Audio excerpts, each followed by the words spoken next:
So real quick, if I have a line around an object, whether it's a tree, a tent stake, whatever it is, if I come in here and put that line underneath, wrap it around this line 2 times, and then come back outside of the knot to my standing line and tighten that down, I get what's called a Taut-Line Hitch. And remember that this last knot, this last half hitch, was tied to this end of the line, okay? Now, the knot that Paul Kirtley shows that he calls a guy line hitch, I believe is what he calls it.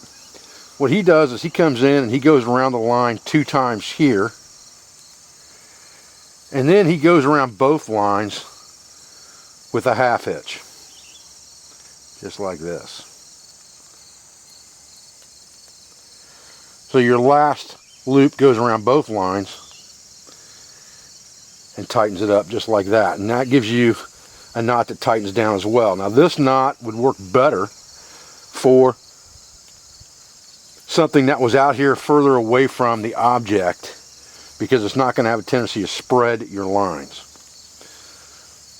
like this, okay? And that's a pretty neat knot too. But again, you know, this knot comes undone fairly easily, but then again, I haven't put a ton of pressure on it either. But it's not a bad knot. Now the knot that I tied the other day, which I've seen a couple examples of it on the internet now, and Les Stroud tied one of it. I think I'm going to call it the Crawley Hitch, because that's what it looks like to me from the research. But you go around this line 1, 2, 3 times, and then instead of coming back outside to this other line, you just come in this line and pull a half hitch around the inside of this line and pull it down like this. And that knot looks more like that. And that gives you a sliding knot as well. And again, that knot's going to work better the further it is away from the object, where the lines are closer together, because with this knot, spreading it out actually breaks that knot open pretty easily, just spreading those lines out, okay? So there's lots of different ways to tie line hitches. None of them are wrong. They all have different names probably. But the key to this is that if you play around with rope enough, and you don't do a lot of research on knots, and you feel that 4 or 5 is probably all you need, which it really is, you're going to find different ways of making hitches. And I like to play with that. There's another one that I like really well, and I don't know the name of it. I call it a barrel hitch, where you take the line around and you leave that loop a little bit loose. You take it around 3 times. Let me give myself some slack here. You take it around this line 3 times, and I usually leave my thumb in there just to give me something to work back into. And then I come over the top and put this line back through the loops like this. And when you dress that up, you have 3 loops on the line, just like this. And that's a good self-tightening knot. Not that difficult to get it undone as far as pulling it loose when you need to. But it's a completely different knot, and it's just one that I have no idea what the name of it is. Again, discovered by accident, playing around with knots. And the thing that makes me laugh is when people act like you can't discover something by accident that's already out there. Because how do you think stone tools and bows and arrows and all of those things that were cross-cultural across different continents at fairly close to the same timelines in history were discovered? They didn't have the internet to see it on the internet somewhere. They discovered it by doing things that worked well for them until they found something that worked the best, and then they repeated it. And really, the key to repeatability is simplicity. The more simple something is to do, the easier it's going to be to repeat it every time.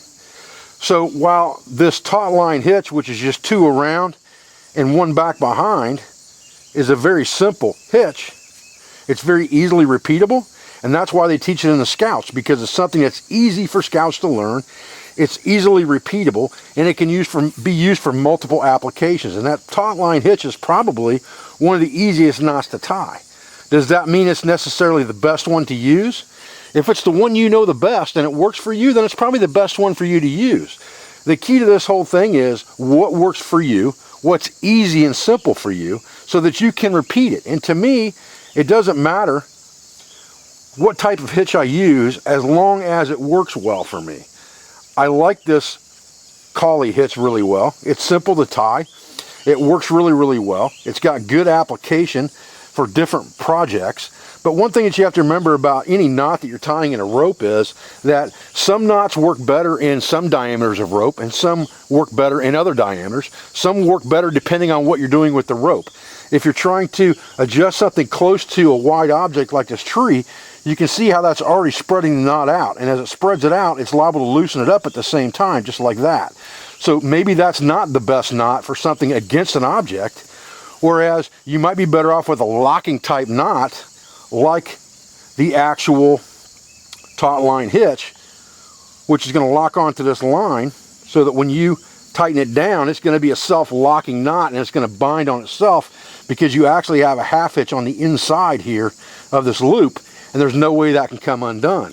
So for cinching a line up to an object like that, that's probably the best knot. So again, multiple knots are important to know, but there's no reason or nothing saying that you can't use a knot that you don't even know what the name of it is. You just figured it out for yourself, because there's chances are you're going to figure things out for yourself. And later on down the line, you may find that somebody else is already doing it. There's already a name for that knot. Whatever the case may be, it really doesn't matter as long as it works for you. That's all that really counts. Okay, so this is just a canvas tarp, a 6x8 that's got grommets in it. Now, depending on the size of the line that I'm going to use in this tarp, there's a couple different ways to do this to make it secure. If I've got a fairly good sized line, like this rope, I can just shove it up through the grommet hole just like this, pull the tag end around that's knotted, and I've got to have a stop knot in the end of that, and just drop that through the loop and drag the loop down on top just like that. That's secure. It can't pull through. The loop's not going to pull through there no matter what you do because of the diameter of the rope. And it's very simple to get that undone just by lifting it up and it comes out. So again, we just took the piece of rope that we're going to use for a guy line. We put a bite in it. We shove the bite through the grommet hole just like this. And then we took the knotted end, put it through the loop, and pulled it down secure on top just like that. All right, and that's not going anywhere. If you want to cinch that down a little bit, you can, but that's not going to give any. Okay, now that works really well if you've got a line that's fairly good size and diameter compared to the hole you're putting it in. Let's say you're trying to use paracord for this. The same trick won't work with paracord the same way because of the diameter of the line. Because what will happen is when you put this up through here and you put this knot through this way, it'll pull everything through the grommet hole just like this, and it'll come undone. So what you have to do is you have to come up with that loop, put it through, and as you pull this down, just throw it back over the top of that line one time like that, and then pull it down tight, and that won't come undone. But either way is really, really quick and dirty. Either way comes undone fairly easily. Both of them will work without having to tie an actual knot in anything, because none of these are actual knots. This loop hitch that we used before is nothing more than a loop that's pinching down. And if we come around this one time, all we've done is trap that loop so that it can't come undone and it becomes a half hitch on the line. Very, very simple. Okay, so now let's say we want to attach, we have a taut line here and we want to attach a line to that. Maybe we're going to hang something off of it or whatever the case may be in camp. All we have to do is take that loop and put it over the line like this, just like you were making a lark's head, all right? And pull everything through just like this. So you got two lines going through that loop. So you basically have a lark's head right there. But what you have is you have a stop knot at the end so that it can't pull out. So you've basically trapped it on that stop knot, and now you've got a secure line attached to this that's not going to come undone. But it's fairly easy again to break it out. So basically that's really just the same type of loop except you've created that lark's head type knot out of it by pulling everything through the loop, just like this. But you have left on one side of that lark's head, you've left that single knot right there to be trapped as a jam or a stop. That works really, really well for attaching one line to another line. If you're hanging game in camp, or you want to hang a water bucket off of it, or a backpack, or just have some place to put things, that works really well. Okay, so now let's say that we want to attach a toggle to this line. Well, we can do the same thing by having that locker knot on there.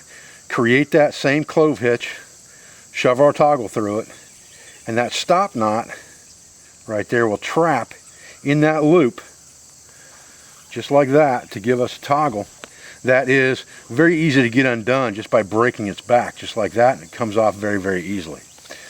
So again, just fold a bite over and create that lark's head. When you pull that lark's head tight, it's going to draw that knot right into the center, just like that, and you're going to have a locker on there. And then you've got a toggle tied there that you can hang things off of. It's very, very easily to get out if you need to get it off. I like knots that are simple. I like knots that are usable for lots of things. And I like knots that I don't have to cut my cordage, because I'm not going to have to worry about it getting too tight. And that's the key.